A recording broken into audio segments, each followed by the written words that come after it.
My name is Thupten Wanchen. I am 45 years old and am one of the 130,000 Tibetans living in exile.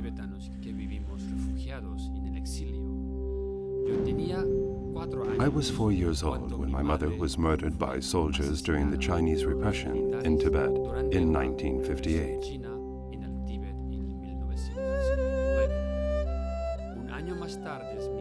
A year later, my father, like thousands of other Tibetans, decided we had to escape from the country. On a dangerous journey across the Himalayas, following in the footsteps of His Holiness, the Dalai Lama.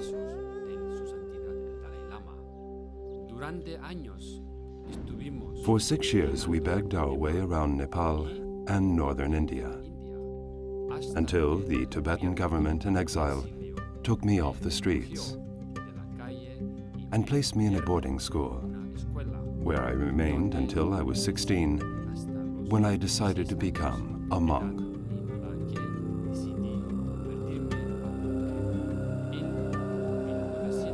In 1981, I came to Spain for the first time to work as an interpreter in a Buddhist center. It's been 19 years, and I'm still here, where I'm in charge of the House of Tibet, a foundation set up in 1994 by the Dalai Lama to spread and keep alive the culture and religion of my country.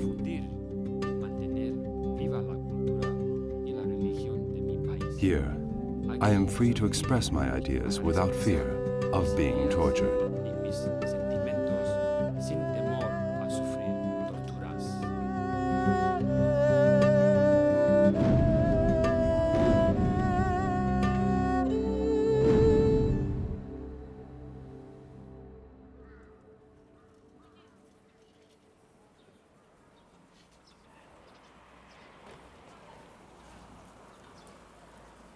Since the Chinese army invaded Tibet in 1958, Lhasa has been transformed beyond all recognition.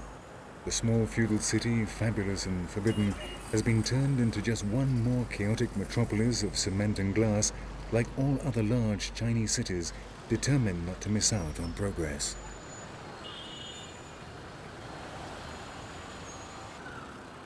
Especially in the past 20 years, the major investors from the east coast of China have turned their eyes to this remote region rich in mineral resources, where labor is cheap and the local government offers enormous tax and social incentives, such as the fact that Chinese couples can have 2 children instead of the 1, which is obligatory in the rest of the country. This economic boom, along with the advertising campaigns on national television stations to attract people here, have led to over 50,000 Chinese immigrating to Lhasa every year. And though few are given residence permits in order to keep down the official numbers, the reality is that half the population of the city is now of Chinese origin, making the Tibetans a minority in their own country.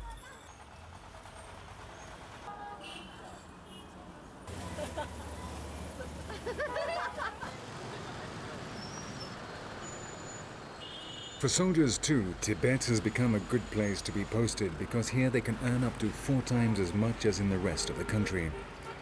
Over 500,000 soldiers are stationed in this region, and in order to overcome the prejudice that Tibet is a frozen desert inhabited by savages, the government encourages prostitution, which has turned Lhasa into one of the largest brothels in Asia.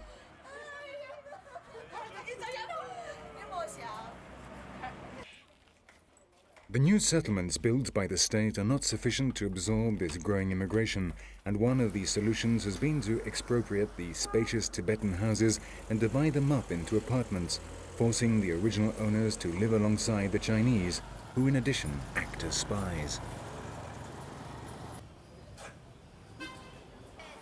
Of the 16,000 shops registered in the capital, only 300 belong to Tibetans. Only the Chinese are allowed access to the best premises, forcing the Tibetans to sell their merchandise from street stalls.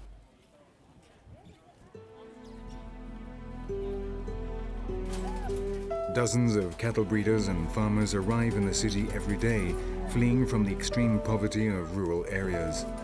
There are no schools or hospitals because there is virtually no Chinese population. All the state has done has been to expropriate land and cattle in order to be able to feed the enormous military population. The luckiest ones arrive with the little money they have managed to save, and which will allow them to earn a living selling extremely low-quality Chinese products. But the majority have no other option but to accept the hard work the Chinese refuse to do, and in conditions of semi-slavery, building roads, bridges, and electricity lines.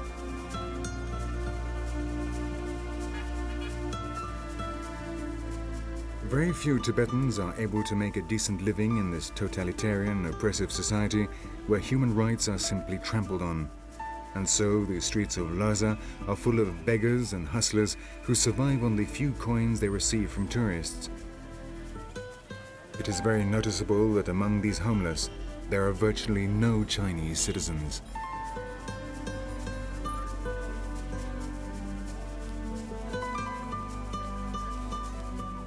One of the most negative effects of this entire process is that the Tibetans are starting to doubt their own culture, at times even feeling ashamed of it.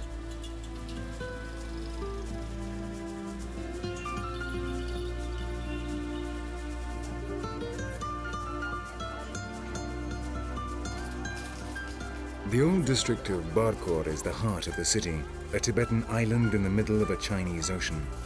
The only place that has resisted the invasion of the modern world, and where it is still possible to feel the magic and the atmosphere of what Lhasa used to be, the forbidden, impregnable city, and in the past a remote, unreachable dream for many Westerners.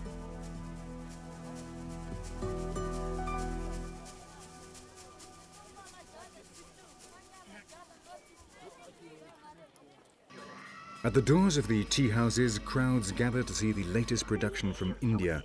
Some of them are seeing television for the first time. Meanwhile, the camper nomads finish their last game of billiards before they again return to the frozen expanses of the Tibetan plateau. In the workshops, the children carve in stone the Om Mani Padme Hum. Let us praise the jewel of the lotus, the most common of the mantras, the prayers to Buddha.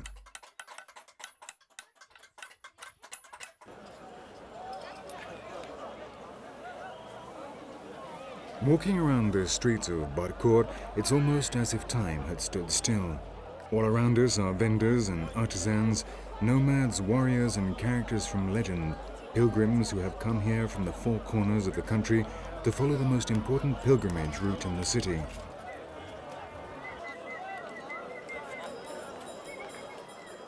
But there are virtually no monks.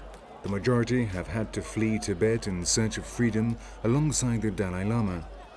In the monastery of Sera, one of the most important in the city, before the invasion there lived there 5,500 monks, of which now just 200 remain. The monasteries are emptying, becoming almost lifeless wax museums. Amongst most precious possession is a photo of the Dalai Lama, which are completely forbidden here. If a soldier finds you, a foreigner, with one, you will spend a few days in jail and will then be forced to leave the country. But if the transgressor is Tibetan, the punishment will be much more severe. The monks suffer the harshest repression, and their peaceful demonstrations in favor of religious freedom are systematically quashed by the soldiers using excessive violence.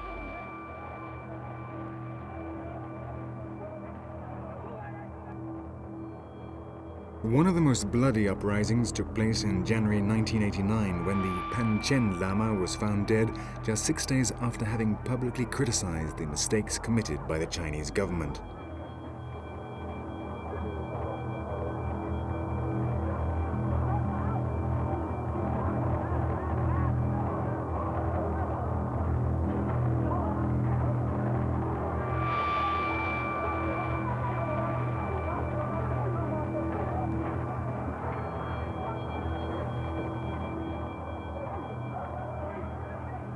The Prime Minister Li Peng decreed martial law, but the uprisings did not cease, and every day there were demonstrations demanding independence. The soldiers broke them up by firing live bullets, and in 3 days there were hundreds of wounded, and over 60 demonstrators were killed.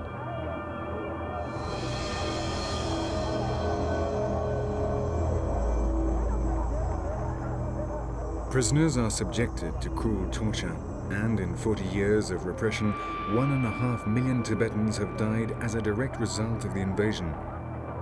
It is difficult to find a family that has not had at least one member imprisoned or murdered.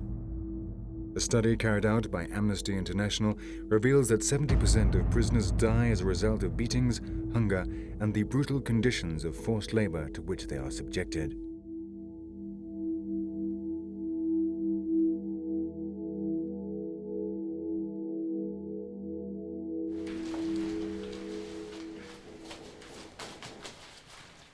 This man's name is Yeshi Togden.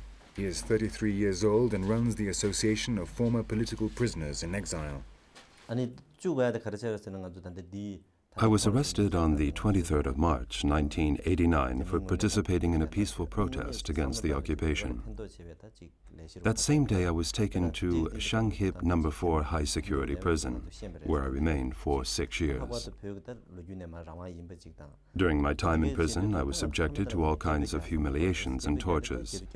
They beat me so hard on the head that I lost the hearing in my right ear. For the first week, I was locked up with 22 other prisoners in a small cell, without food or water. We had to relieve ourselves on the floor, where we slept. Every night, we could hear in the distance the screams of people being tortured. It was a nightmare.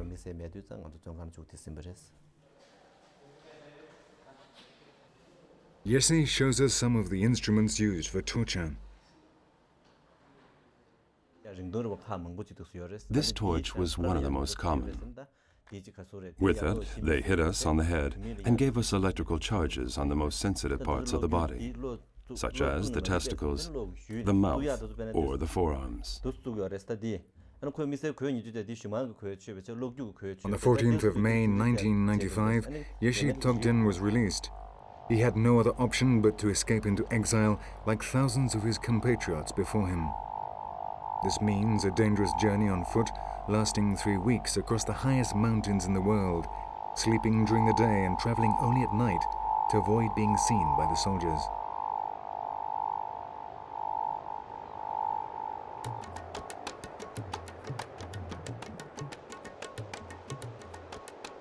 The most dangerous part is the crossing of the Nampa La Pass, 6,000 meters up in the mountains. But on the way, there are many other dangers: glaciers and turbulent rivers, avalanches and snowstorms. And they don't feel free until they've reached Kathmandu, the capital of Nepal. They know only too well that if they are caught by the Nepalese soldiers, they will again be handed over to the Chinese authorities and will probably never be heard of again.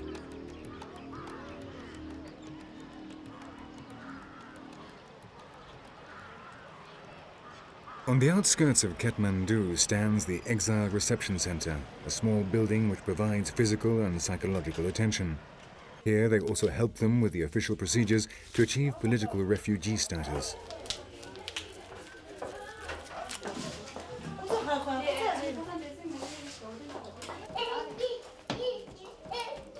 This group of 7 girls and 12 boys arrived just a week ago.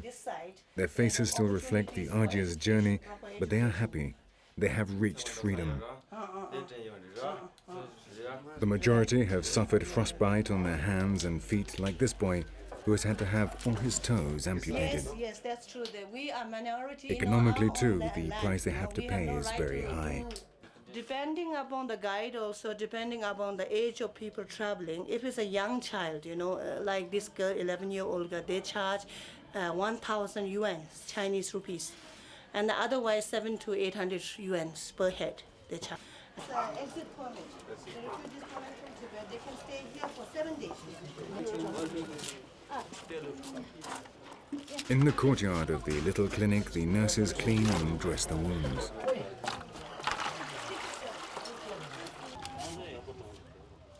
They almost all arrive with frostbite. They have to travel light, and the sports shoes and the few clothes they have with them are not enough to withstand temperatures that drop to 40 degrees below zero.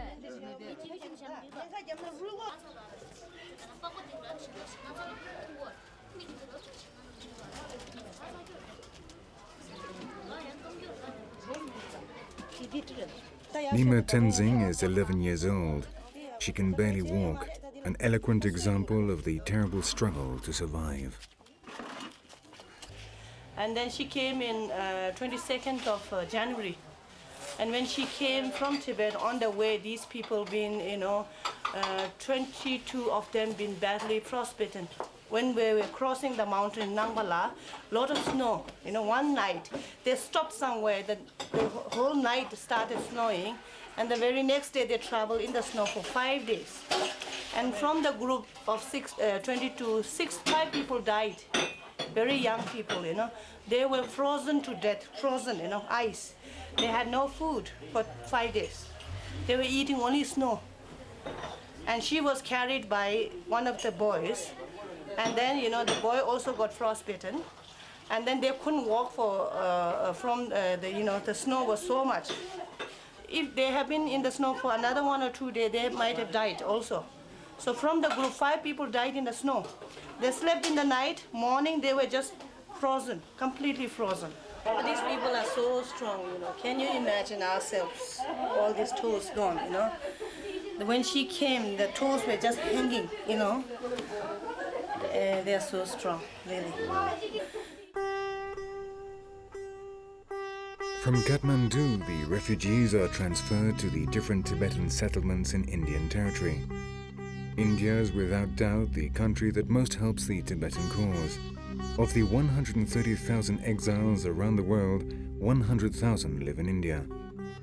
The dream of all of them is to go to Dharamsala, Little Lhasa, the home of His Holiness the Dalai Lama.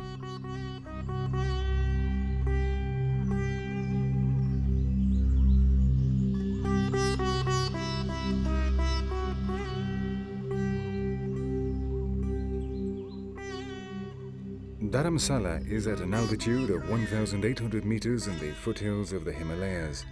Until 1960, it was a peaceful mountain resort surrounded by pine trees and rhododendrons, where people led uneventful lives presided over by the perpetual snows of the mountain peaks.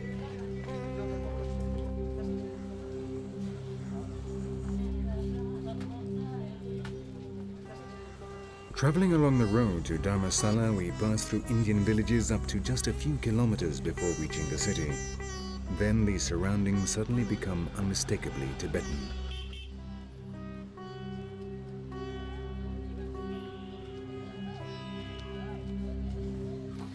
Dharamsala is home to over 6,000 exiles, a third of the population of the town, who have come here in search of the values that have been stolen from them.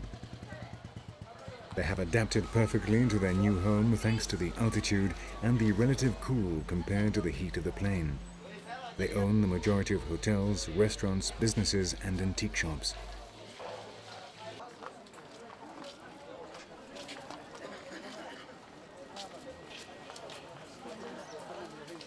Different religious and ethnic groups live peacefully side by side in this small area where Buddhism is the focus of everyday life, as it was in Tibet before the Chinese aggression.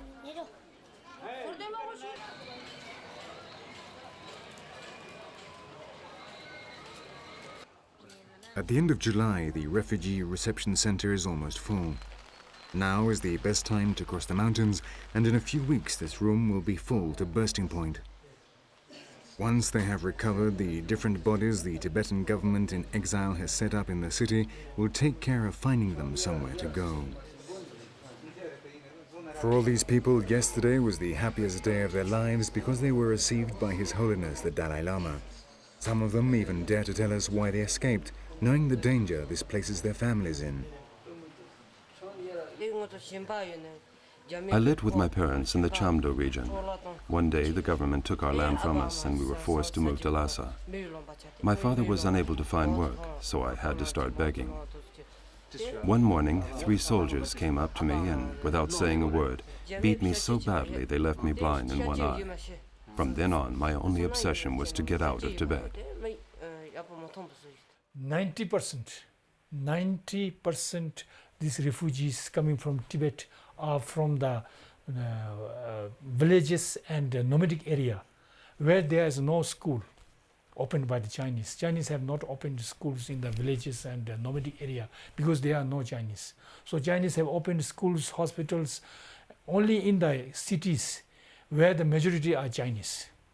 So these refugees, 90% are illiterate. They don't know how to read and write, even Tibetan.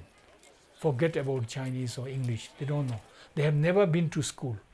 So when they reach here, we have to start from the very beginning, A, B, C, D, And even we have to teach them how to clean your face and how to keep healthy. Even they don't know this, because Chinese have not taught them anything, So when they reach here in the Dharamsala, they are in high spirit. They are very happy that they are now in freedom, in exile, and they can see the Dalai Lama, and they feel that their future is now bright because they can go to schools and institutions. The children can go to schools, and the monks and nuns can go to monasteries to get education. So when they arrive here, they are in high spirit. They are very happy.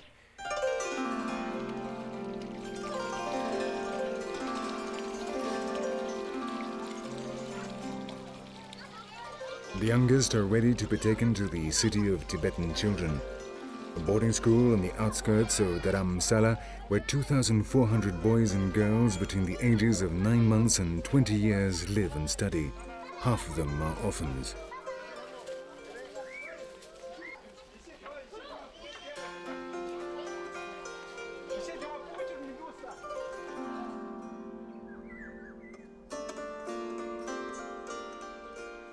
The school is divided into individual houses where between 30 and 40 students of all ages live, supervised by a monitor who acts as their mother. In this way, they try to create a family atmosphere with the older ones responsible for looking after and teaching the younger ones.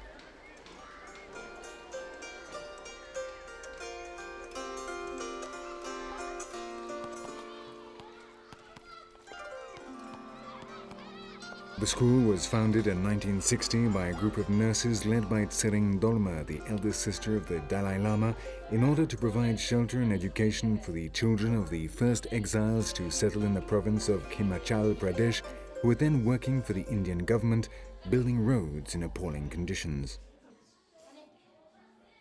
So for the parents, it's a very difficult decision, but they know it is better to sort of sacrifice the children and send them into exile, then keep them in Tibet. If they keep the children in Tibet, they see no future for the child. Therefore, they would rather that they do not even see, no matter how emotionally difficult it is, that they do not see, but send them into exile where His Holiness is, because in exile where His Holiness, there is hope. I mean, Chinese officials, local officials, pressure on the, put a lot of pressure on family, so the family is compelled to bring their children from India.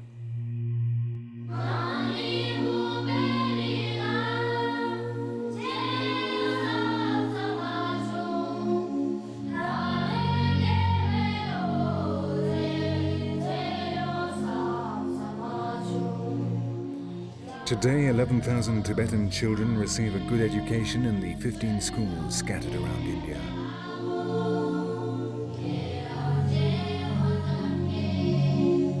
For them, a new future lies ahead, far from their country. But here they are happy. They know that the Dalai Lama protects them, and they live in the hope that one day they'll be able to return to Tibet.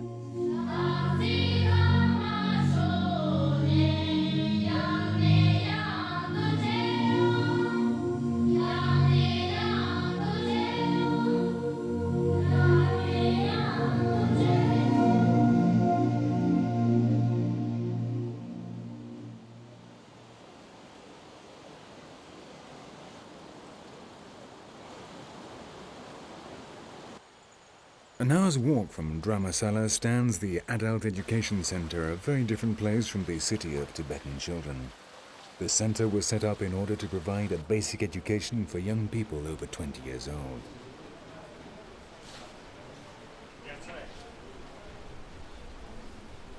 As soon as they arrive, they are told of the reality of the situation of refugees and the difficulties in finding work in India. For 3 years, they will be given training in a profession, and the organizers running the center will try to convince them to return to Tibet and put their skills to use there. One of the Dalai Lama's greatest worries is that with the constant flow of refugees, his country will one day be entirely empty of Tibetans.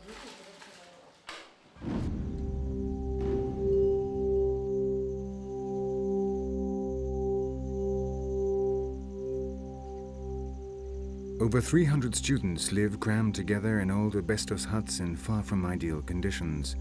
An additional problem is the mosquitoes, malaria and the unbearable summer heat, which the Tibetans are not used to, as this center is at an altitude of just 600 meters.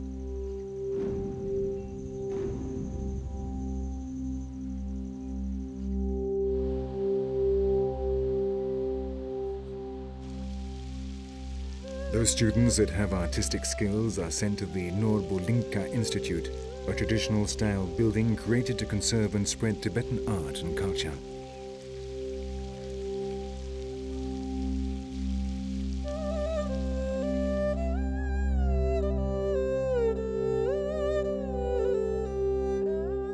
The painting of Tangas is considered one of the major branches of knowledge, and its origins go back to the time of Buddha himself. The old masters gradually refined their arts through research and study of the traditions of different countries. The forms of the lines and the tools used in painting have their origins in the Indian style. The drawing of figures is based on the Nepalese style and the background scenes on the Chinese tradition.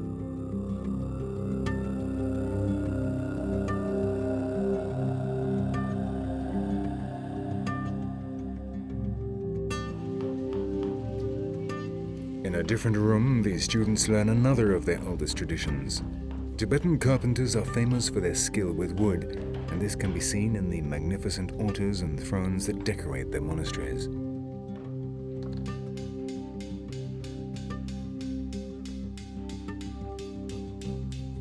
The hammer of the master Choi Punsok gradually gives form to a Buddha head. All the figures made here are sent to the many centers that are being built, mainly in the United States and Europe, where the Buddhist religion is gaining many converts. The students undergo a training period of 6 years, which ensures a good future for them. They are the refugees with the best prospects of finding work.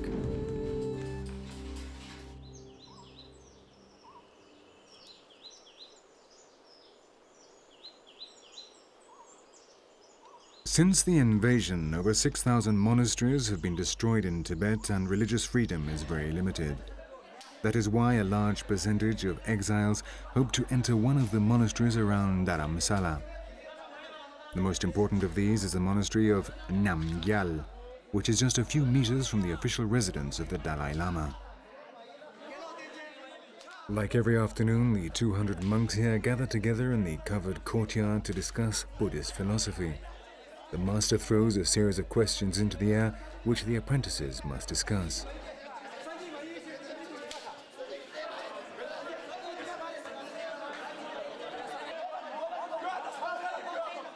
They defend their ideas with such determination that sometimes it almost seems as if they will come to blows. But in fact, it's all entirely good-humored.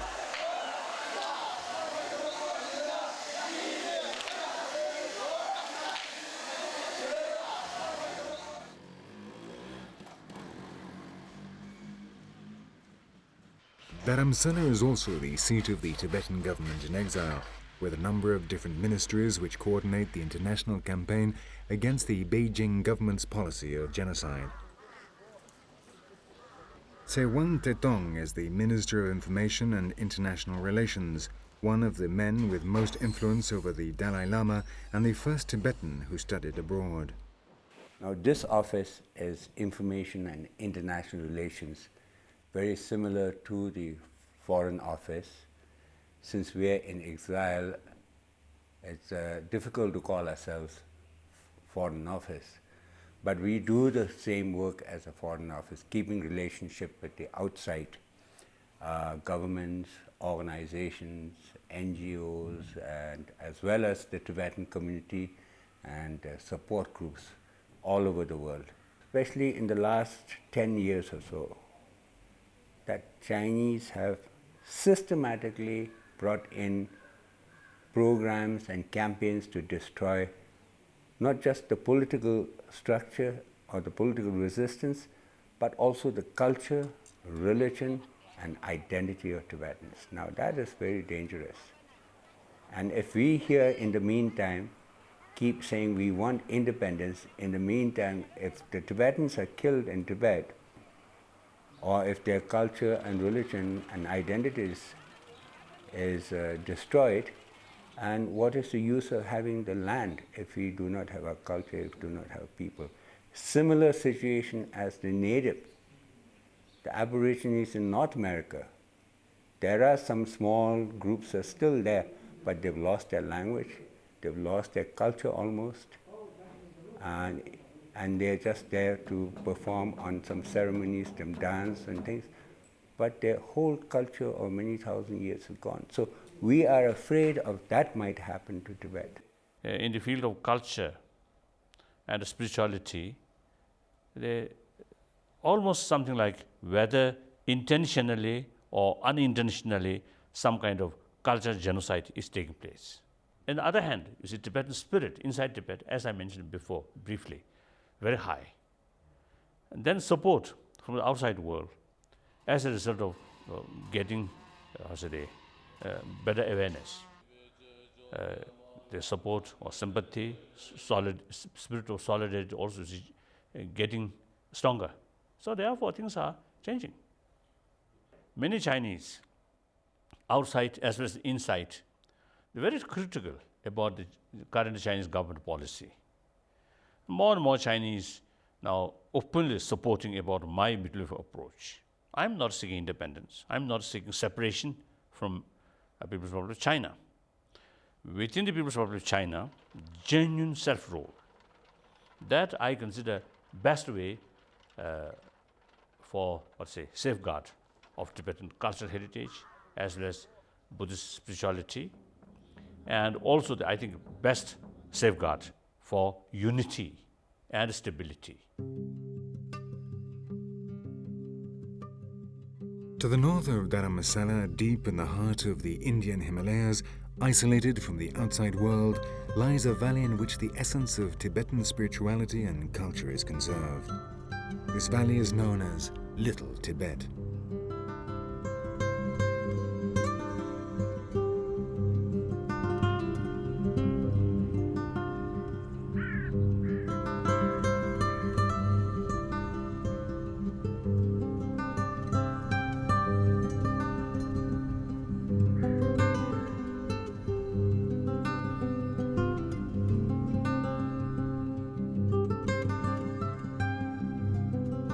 To either side of the Ladakh Valley rise high, arid, barren mountains crossed by the Indus River. The name Ladakh comes from the Tibetan Ladwags, which means the land of the passes.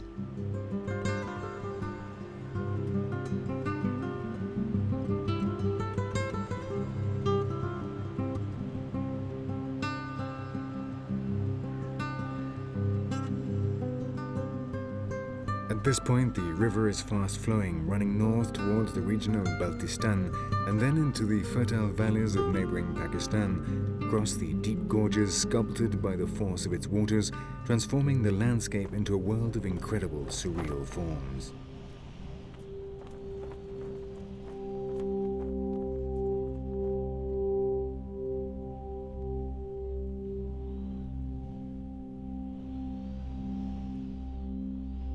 The villages and hamlets stand among fields of crops planted on any available land in this vertical world.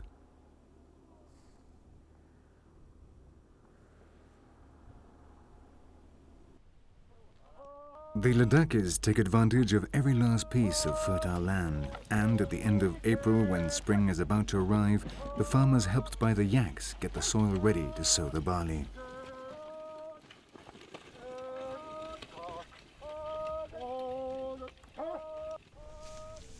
For both the Ladakhis and the nomads, the yak is essential in their lives. The dung provides the vital fuel for cooking and heating their houses during the long cold winters. The milk and meat are a basic part of their diet. With the skins they make clothes and their tents. They are their means of transport and the goods that they trade.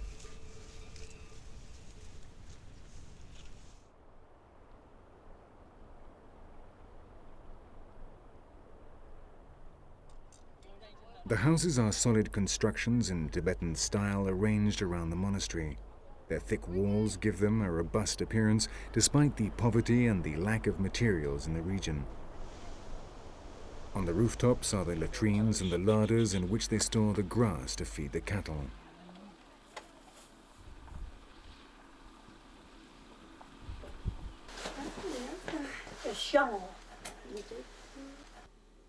Inside, the kitchen is the main room where family life takes place. Here they not only cook, but also eat and sleep by the heat of the fire.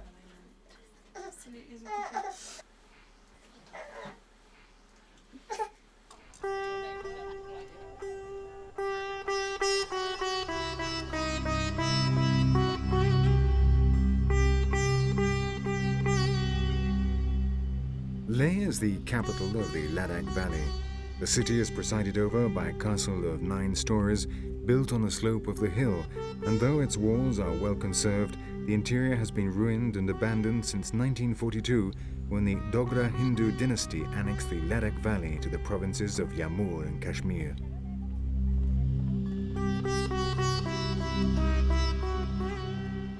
The small bustling city of 25,000 inhabitants traditionally based its prosperity on the trade in tea, salt, carpets and wooden sculptures which were sold to the republics of Central Asia in the bazaars of Kashgar or Samarkand.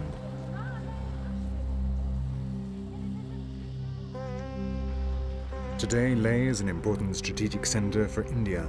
The strong military presence is a reminder that the Ladakh Valley runs along the disputed border with China and Pakistan.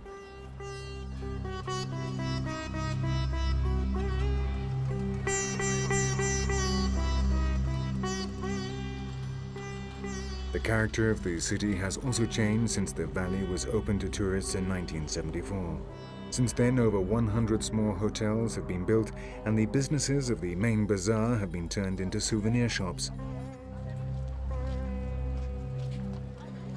But still, Leh conserves that atmosphere of a remote, isolated city which for 9 months a year is cut off from the outside world by the snow.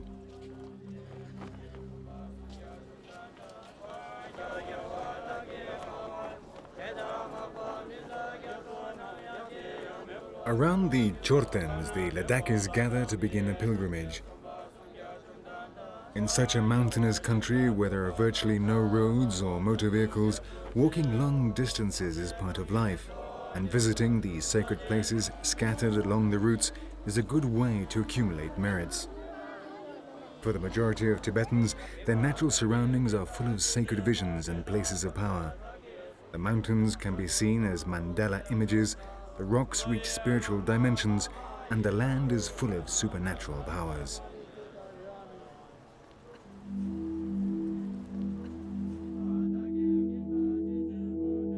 Under the guidance of the Great Lama, the pilgrims get ready to begin the 3-day journey to the monastery of Leh.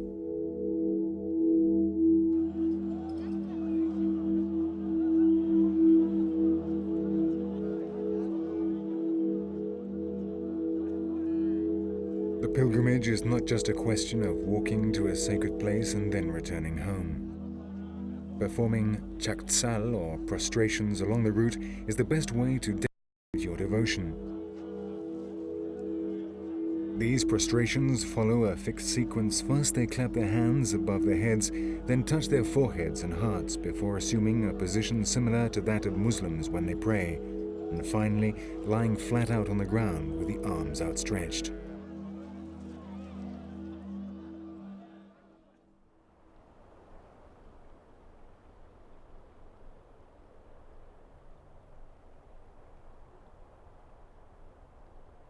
The first Buddhist monasteries in Ladakh were founded by pilgrims on their way to Mount Kailas, the most sacred place of all for Tibetans.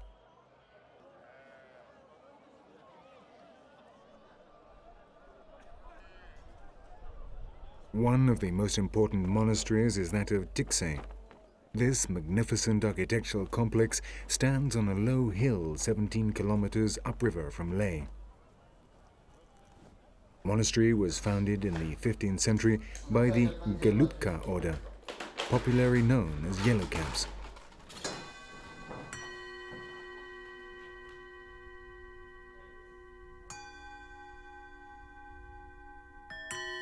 Inside, the walls are decorated with magnificent, well-conserved friezes from the 16th and 17th centuries, depicting scenes from monastic life and images of terrible deities.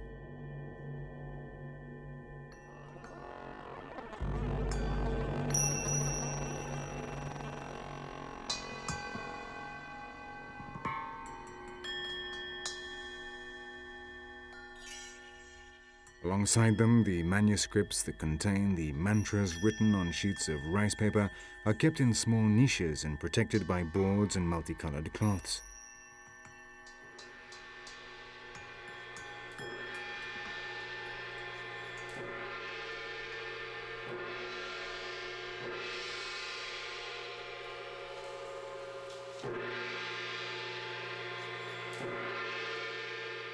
The sound of the gong and the trumpets announces the start of prayer. Buddhism arrived in Ladakh in the 2nd century BC, and 1,000 years later it was adopted in neighboring Tibet.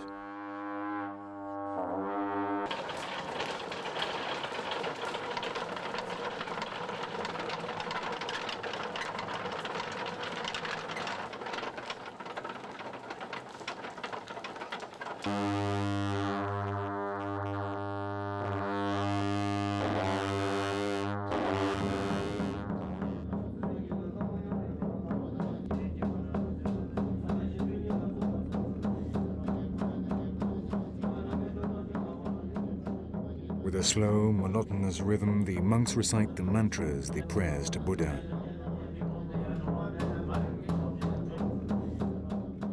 Reciting the mantras, they try to free themselves from desires and senses and develop the qualities of conscience, goodness, and wisdom.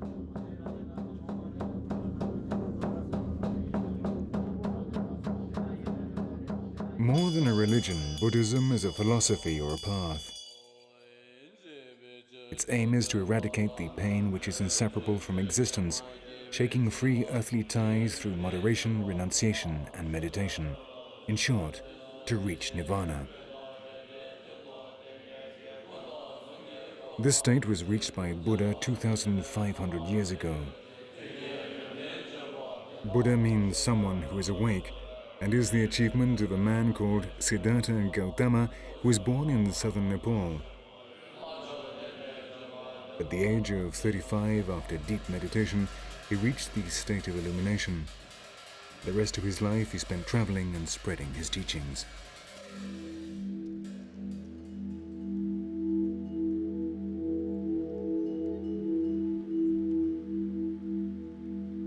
At the foot of the Tikse monastery, a group of chortans indicates one of the most sacred places in the valley.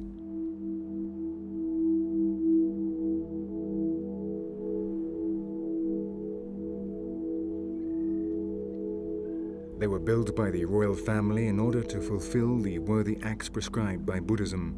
The chortans generally contain the relics and sacred objects of a saint.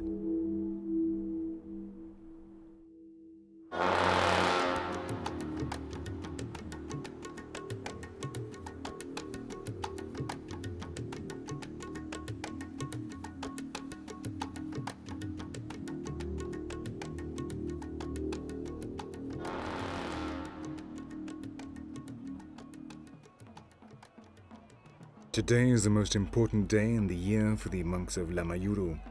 In just a few hours, the annual festival of the dances called Cham will begin.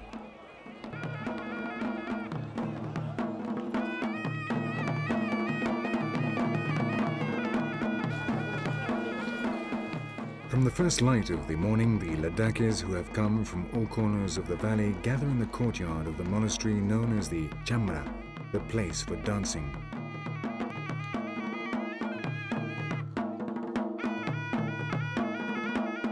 While traditional music plays, the people find the best spot from which to observe the spectacle.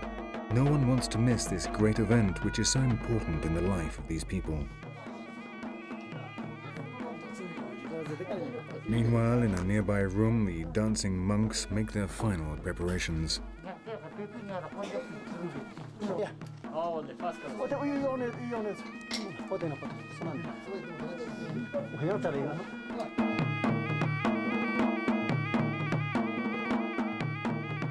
The The sound of the clarinets announces that the dance is about to begin.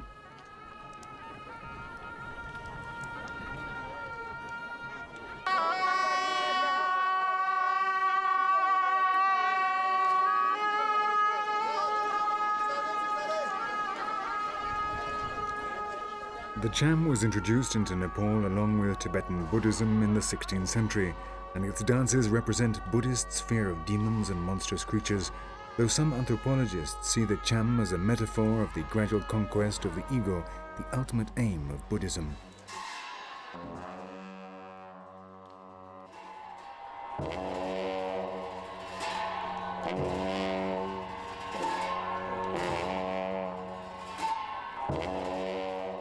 In this solemn dance, which lasts 2 days, each movement has a meaning, represents one of the manifestations of the protecting gods who seek to destroy evil spirits. These have their origin in the Bon Chos, the animist religion which preceded Buddhism.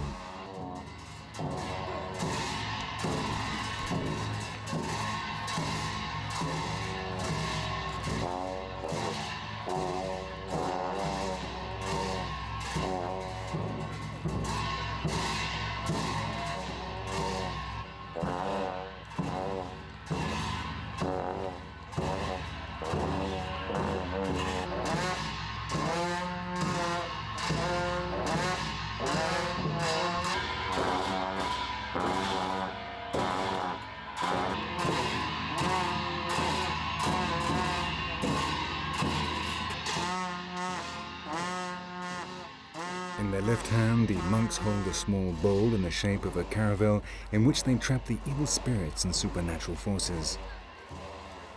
It is these that cause fires, floods, drought, hunger, and earthquakes.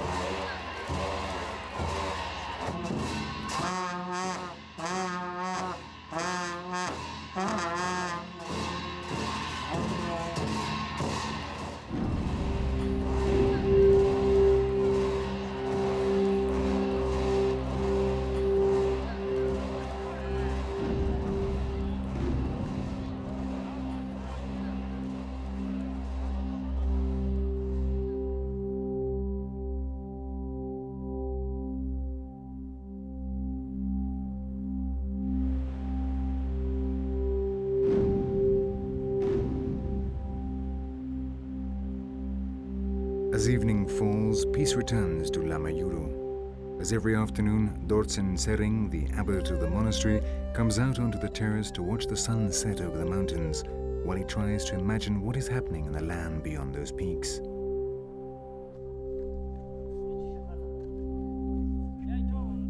Since he left Tibet 11 years ago, Dortsen has had no news of his family who continue to live in a small village in the west of the country. Nor has he heard anything of the monks of his monastery with whom he shared 40 years of his life.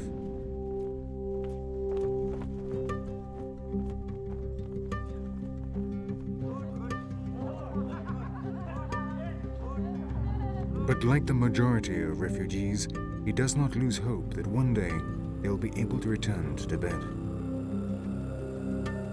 As long as the Dalai Lama remains alive, the flame of the Tibetan cause will not go out.